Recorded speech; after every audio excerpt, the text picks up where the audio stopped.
박근혜 대통령이 여름 휴가를 마치고 돌아왔습니다. 더정치도 한 주 쉬었는데요. 2주일 전에 저희가 우병우 민정수석의 거취 문제를 놓고 박근혜 대통령이 쉽게 물러서지 않을 거라고 얘기를 했는데 그 예측이 들어맞고 있습니다. 진경준 검사장의 주식 대박, 검증 실패, 그리고 의경 아들의 꽃보직 배정 의혹, 넥슨과의 수상한 땅 거래, 법인차를 사적으로 사용한 이런 의혹들이 줄줄이 나오고 있는데도 우병우 민정수석은 버티고 있습니다. 우병우 수석이 여전히 건재한 건 박근혜 대통령의 신임이 여전히 두텁다고 그런 방증이라고 봐야겠죠. 예, 우병우 민정수석에 대해서는 굉장히 오래 전부터 민정수석이 되기 전 민정비서관 시절부터 네. 박근혜 대통령의 신임이 각별한 걸로 알려져 있었고요. 이번에 이제 거취에 대한 결정을 계속 미루는 걸 보고 박근혜 대통령이 확실히 우병우 수석을 굉장히 신임하는구나, 이제 이게 확인되고 있는 단계라고 볼 수 있을 것 같고요.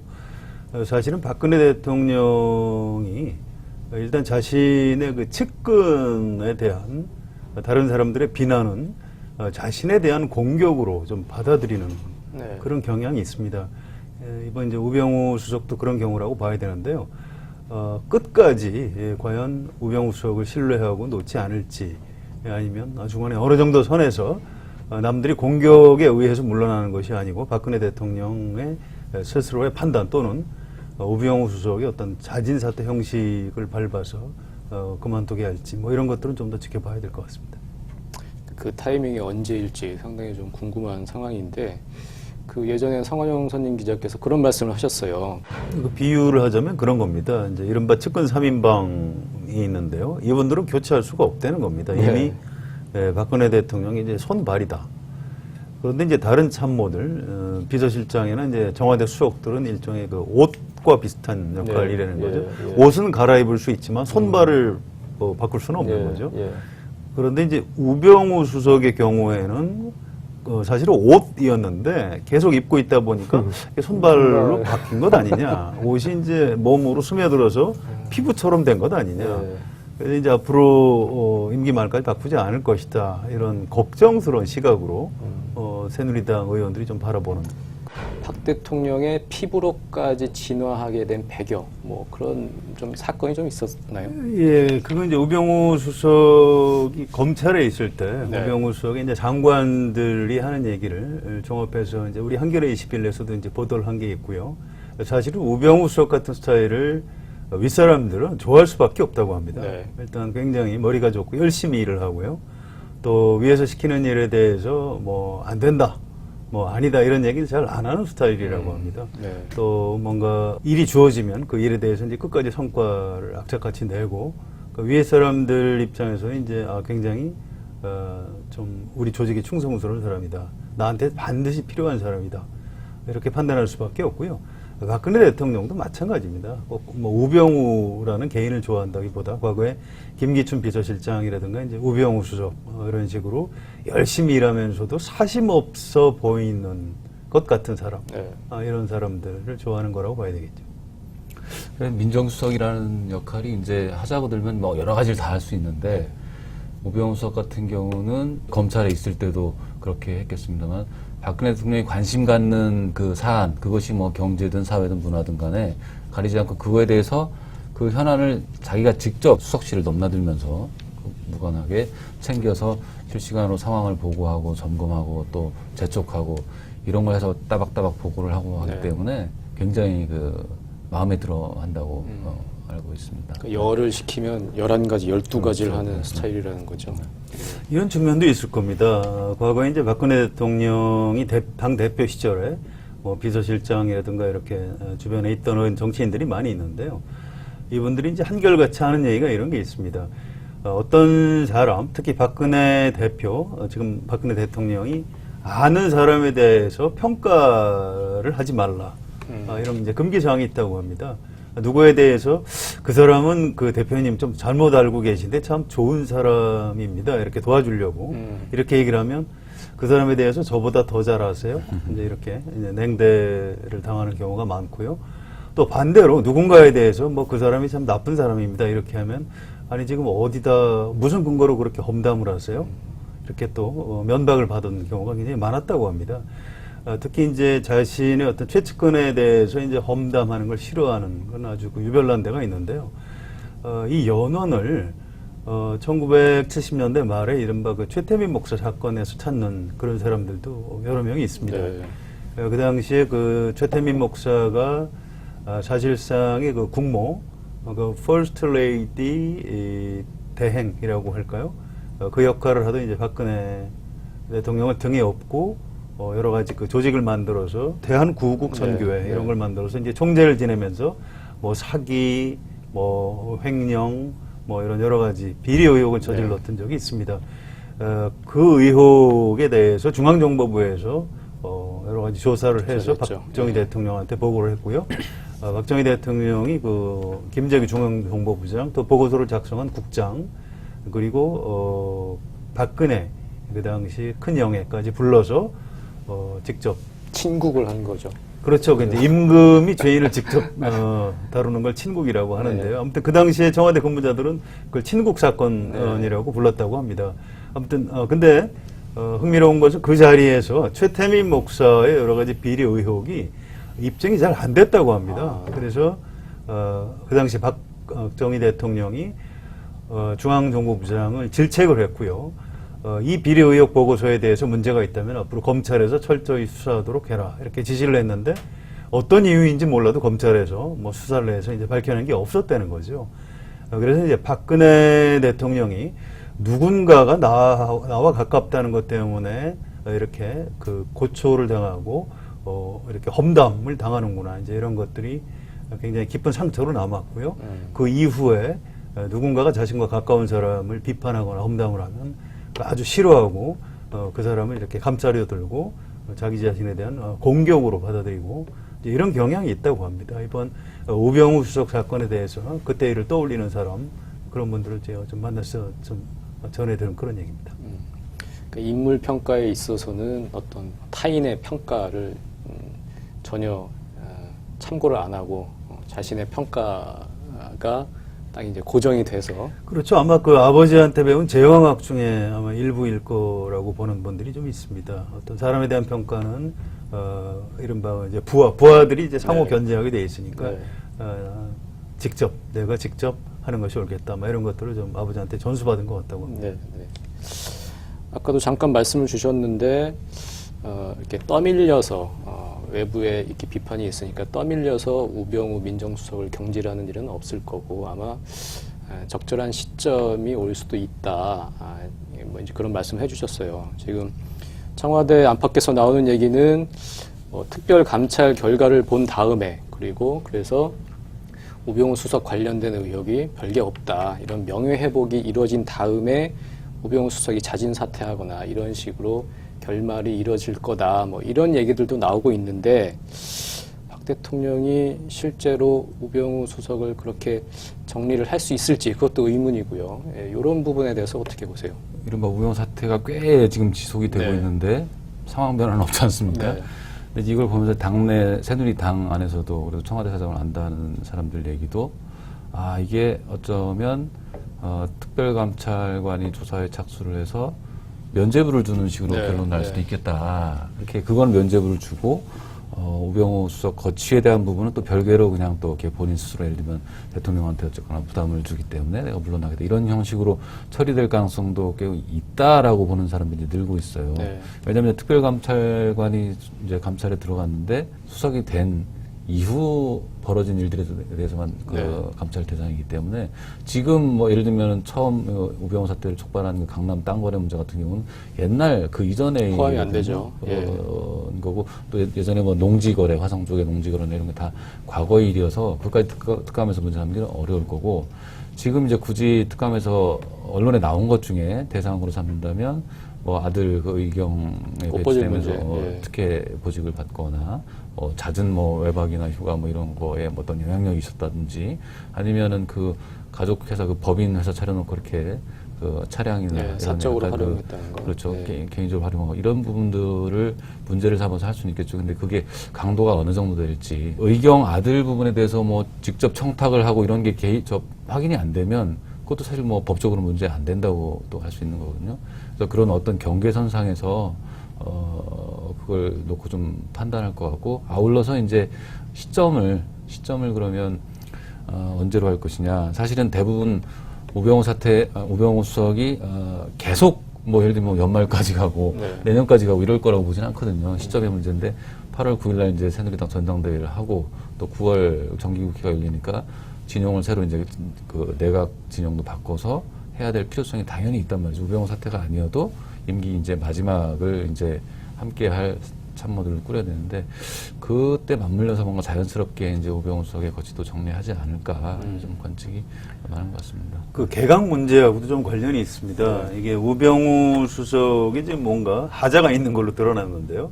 그 민정수석이 검증을 거쳐서 이제 장관 후보자들을 국회에다가 인사청문해달라고 보내는 게 과연 국민들에 대한 예의냐, 이게 과연 정상이냐, 이제 이런 의문이 있는데요. 네.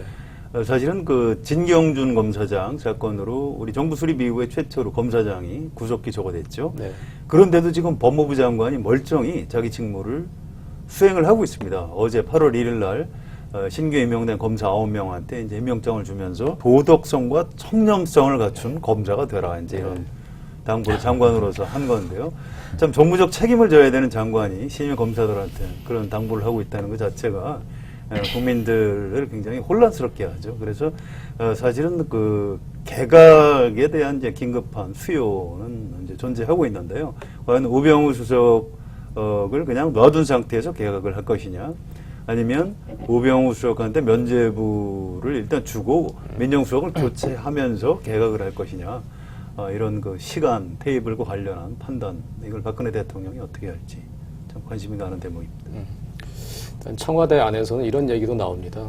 우병우 대체제가 없다. 대체할 인물이 없다. 그러니까 그만큼 검찰 사정기관에 대한 그립, 장악력이 강하기 때문에 박근혜 대통령의 임기 말을 아주 든든하게 지켜갈 수 있는 버팀목이라는 거죠.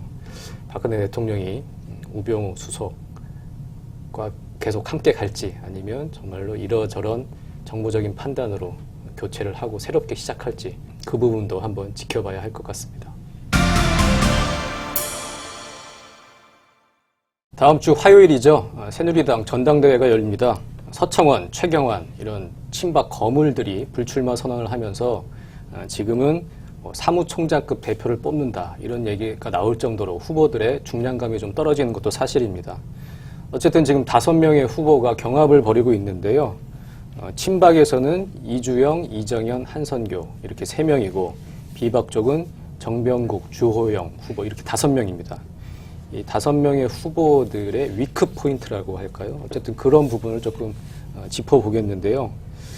먼저 한선교 의원을 좀 얘기를 해보죠. 친박이죠. 원조 친박이라고 할 수가 있는데, 예전에 윤상현 의원이 박근혜 대통령을 누나라고 부른다라는 얘기가 나올 때 윤상현 의원이 한 얘기가, 나는 누나라고 부른 적 없다. 대통령 누나라고 부른 사람은 한선교 의원이다. 이렇게 이제 둘러댄 적이 있었어요. 그만큼 예전에 박근혜 대통령과 관계가 돈독했다고 볼 수 있는데, 지금은 조금 거리가 좀 있는 것 같습니다. 그러면서 친박 핵심들의 좀 비토감도 좀 있는 것 같고, 한선교 의원 어떻습니까? 한선교 의원을 개인적으로 만나보면 네. 이 박근혜 대통령이 안 좋아할 수가 없는 스타일. 네. 어떤 점이냐면 네. 굉장히 그 방송인 출신이잖아요. 네, 네. 그리고 상당히 그 재기가 넘치고 아주 위트 있고 아주 재밌고 편안하게 해주는 스타일이에요, 사람을. 그러니까 꼭 뭐 박근혜 대통령이어서가 아니라 사람을 네. 아주, 그러니까 굉장히 개인적으로 매력이 있는 사람이에요. 그래서 또 나이 차이도 있고 하니까 충분히 뭐 누나라고도 부르면서 아주 가깝게 지냈을 법한, 그게 뭐 의심까지 않는 그런 캐릭터거든요. 그래서 가까웠죠. 예전에 2007년 박근혜 대통령이 처음 이제 대선에 도전했을 때, 그때도 아주 코어로 거기서 역할을 했었고요.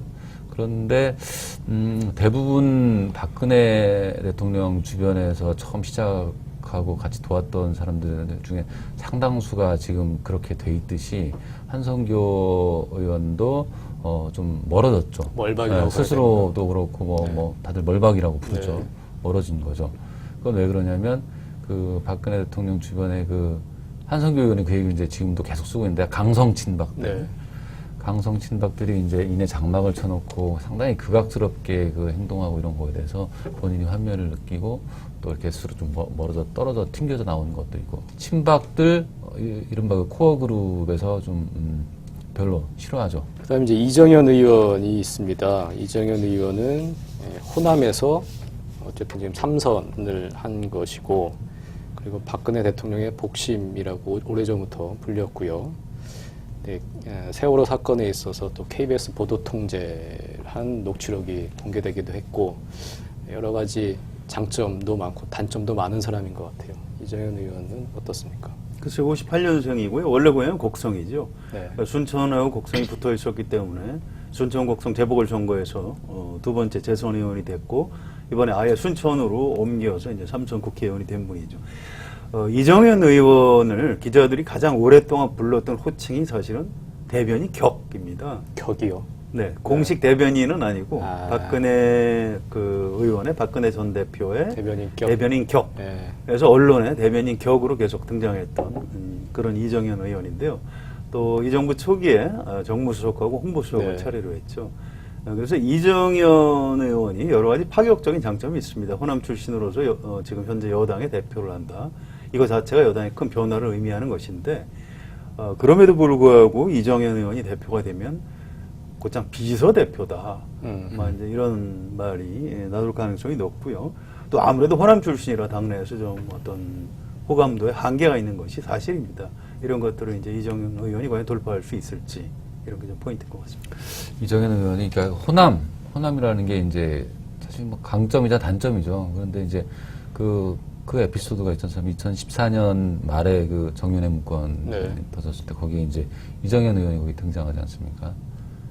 근본도 없는 놈이 VIP 한 명만 믿고 살찌고 있다. 그래서 뭐 그 VIP 눈밖에 만나면 바로 날려버릴 수 있다. 근본도 이런, 없는 놈이 그렇죠. 그분이었군요. 그렇죠. 그래서 이정현 의원이 당시에 실제로 본인이 뭐 그 페이스북이나 뭐 SNS에 올렸죠. 글을. 나 근본 없는 놈 맞다. 정말 불편하지만 불편한 진실이다.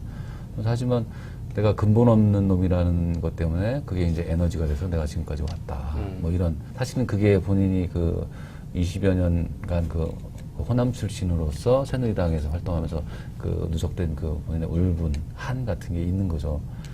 그래서 지금도 이정현 의원에 대해서는 사실 새누리당의 전통적 지지층에서 이정현 의원을 그렇게 이렇게 그레이드를 높게 줘서 네. 인정해주고 이런 분위기가 이렇게 형성되지는 않는 그 한계가 좀 있는 거죠. 네, 어쨌든 그런 어떤 한계, 그런 것을 이제 자양분 삼아서 지금까지 정말로 어렵게 이제 올라왔다고 볼 수도 있을 것 같은데요.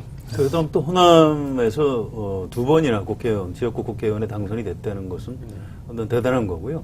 뭔가 이제 새누리당의 변화가 필요하다, 이런 차원에서 보면 또 강점이 있다고 볼 수도 있을 것 같습니다. 예. 그 다음은 이주영 의원입니다. 이주영 의원은 이번 그 당대표 선거에 출마하면서 상당히 스탠스가 좀 오락가락했던 것 같아요. 처음에 서청원, 뭐 최경환 뭐 이런 얘기가 나올 때는 난 친박 아니라고 했다가 서청원, 최경환 이제 불출마를 하니까 다시 이제 친박 본색을 드러내고, 그게 좀 오락가락하는, 상당히 스탠스 자체가 상당히 재밌는 사람 같은데, 아직은 새누리당 129명 의원이 있고, 그러니까 원내만 보면 말이죠. 네. 의원이 있고, 그 중에 절반 이상이 여전히 역시 뭐 이름하여 이제 친박계. 한 70여 명이라고 네. 하죠. 네. 그리고 이제 조직 차원에서도 그만큼 친박의 세가 강하다는 거죠. 그래서 그러면은 그 당에서 전당대회를 치르려면 일반 여론도 중요하지만 당내 조직을 얻어야 되고, 거기에서는 친박의 핵심의 어떤 그 서포트를 받아야 되는데, 확인되는 사실은 아니지만 그래도 이주영 의원이 아마도 이제 친박과 초반에 그 약간 그 발이 꼬인 점, 출마 선언하면서 뭐 친박 뭐 책임론 얘기하고 해서 했는데, 그 뒤에 열심히 작업을 한 것 같아요. 그래서 뭐 예를 들면 뭐 서청원, 최경환, 뭐 홍문종, 뭐 윤상현 이런 친박의 그 핵심들 있지 않습니까? 네. 그런 그룹과 좀 굉장히 좀 뭔가 관계를 좀 잘 회복을 했다라고 알려져 있어요. 그래서 뭐 알게 모르게 뭐 지원도 받고 있다는 얘기도 있고, 그러면서 전국적으로 뭐 조직이 좀 움직이면서 뭐 뭔가 좀 새가 붙고 있는 그런 기류가 좀 있긴 있다고 해요. 네.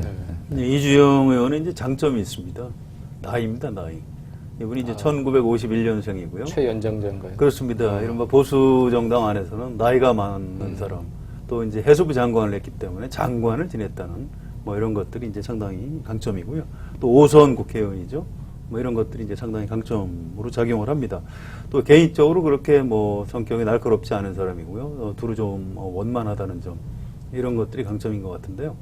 황준범 데스크 얘기했듯이 초반에 이제 친박 공천 책임론을 얘기하는 바람에 친박 핵심들이 굉장히 싫어하고 네. 이렇게 젖혀놨다가 요즘 좀 다시 관계를 많이 좀 회복하는 그런 상황이라고 합니다. 예전에 원내대표 경선에서 떨어졌는데. 예, 그렇습니다. 유승민 의원이 원내대표 될 때 네. 이주영 의원은 이제 친박 네. 원내대표 후보였죠. 그래서 이제 비박인 유승민 의원이 원내대표가 되고 친박이었던 이주영 의원은 떨어지고 그런 일이 있었습니다. 그 전에도 한 번 나갔다가 또 떨어졌었죠. 그 계속 이 떨어졌는데 그런 부분에 대한 어떤 동정표 그런 게 좀 있을까요? 그게 이제 동정론이라는 게 사실 네. 지난번에 이제 유승민 의원과 붙었을 때만 이제 동정표도 꽤 있을 거다라고 관측들이 됐었는데 까보니까 그렇지는 않았었죠. 네. 이번에도 뭐 동정론으로 갈 것 같지는 않고요. 본인이 어떤 용광로 얘기하면서 친박인 듯 아닌 듯 비박인 듯 아닌 듯 하면서 그거를 다 양쪽을 다 그럼 모으겠다 이런 전략을 좀 쓰고 있는 것 같습니다. 예. 여기까지가 이제 친박이었고요. 이제 비박으로 넘어가 보겠습니다. 정병국 의원, 비박의 김용태 의원과 단일화에 성공을 했죠. 예전에 뭐 새누리당, 한나라당의 뭐 원조 소장파 남원정 중에 한 명이었고 이명박 정권에서 이제 장관도 했고요, 문화부 장관, 친이계라고 할 수 있는데 정병국 의원 어쨌든 뭐 단일화에 성공을 했고 뭐 이 여세를 좀 몰아 나갈 수 있을까요? 예, 뭐 아무래도 이제 비박 쪽 표심을 좀 얻을 가능성이 있습니다. 그런데 5선 국회의원임에도 불구하고 5선인가요? 예, 그렇습니다. 16대부터 계속했으니까요. 아, 예. 근데 이제 이분이 비박 쪽의 표를 다 끌어모으기에는 어떤 정치적인 폭발력 같은 것이 좀 약간 좀 약한 편이죠. 네. 그렇죠. 그게 이제 공통적인 평가인데 사실은 비박의 본인이 이제 지금 구심점이 돼야 되는 상황인데 그거에 견져서 뭔가 확 끌어당기지 못한다라는 게 뭐 그 캠프 안에서도 나올 정도로 그게 좀 아직까지는 현재까지는 그 대체적인 평가인 것 같습니다. 네, 마지막으로 주호영 의원입니다. 주호영 의원은 지난 총선 때 공천 학살의 부정공천의 이제 희생자였죠. 대구에서 유승민계와 함께 같이 공천 탈락이 되고 무소속으로 당선이 된 다음에 복당해서 이제 당대표가 되겠다고 나섰는데 아무래도 좀 많이 좀 밀리는 상황이죠. 맞습니다. 그 주호영 의원 사선이고요.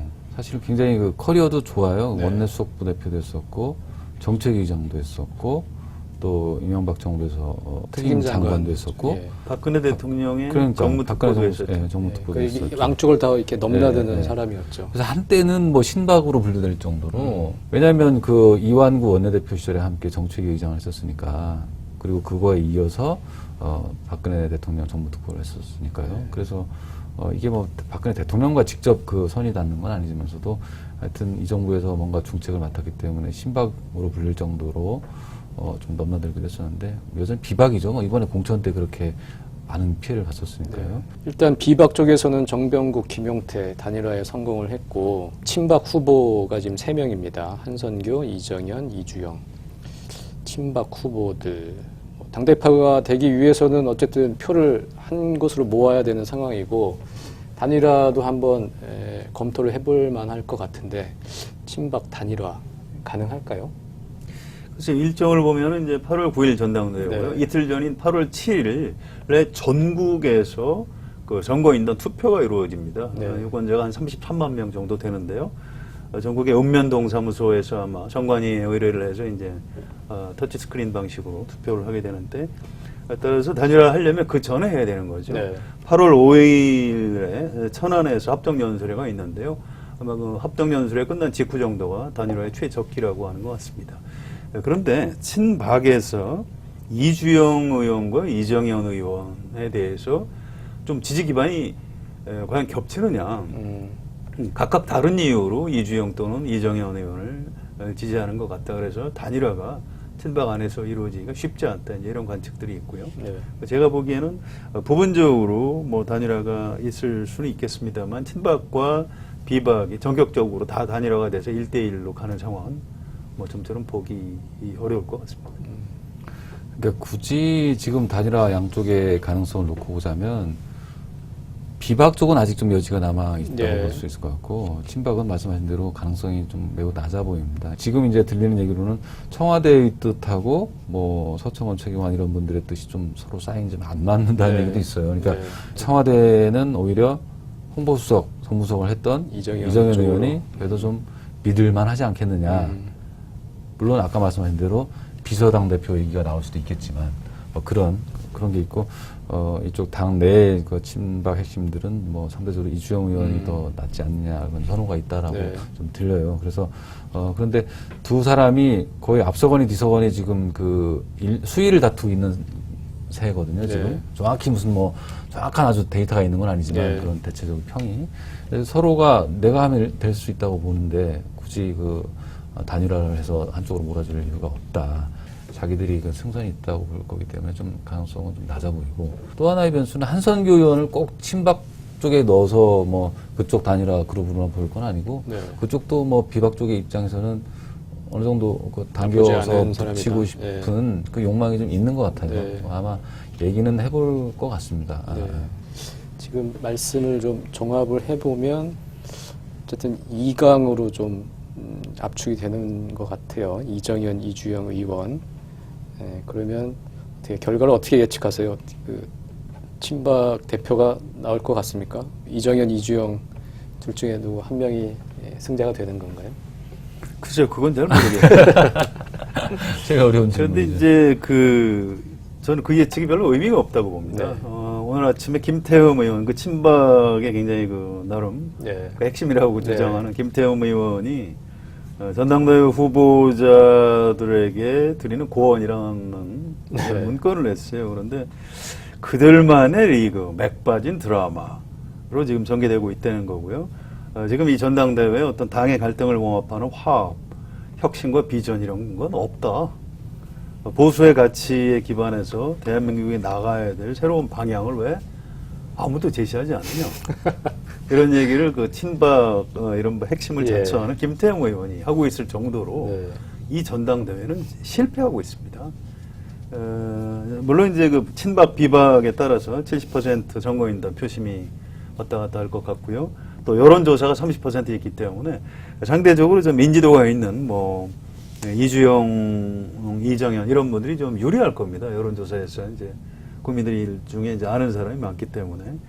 그럼에도 불구하고 지금 개파 논쟁만 있지 전당대회에서 어떤 새로운 인물이 지금 발굴되는 것도 아니고요. 김태흠 의원이 정확히 지적한 대로 어떤 비전, 보수 혁신의 방향 이런 게 존재하지 않거든요. 그래서 서청원, 최경환 나왔으면 그런 뭐 비전이 제시가 됐다는 얘기인가요? 사실은 어떤 언론의 관심 또 네. 일반 국민들의 관심은 끌 수 있었겠죠. 그분들이 이제 정치적인 거물들이니까.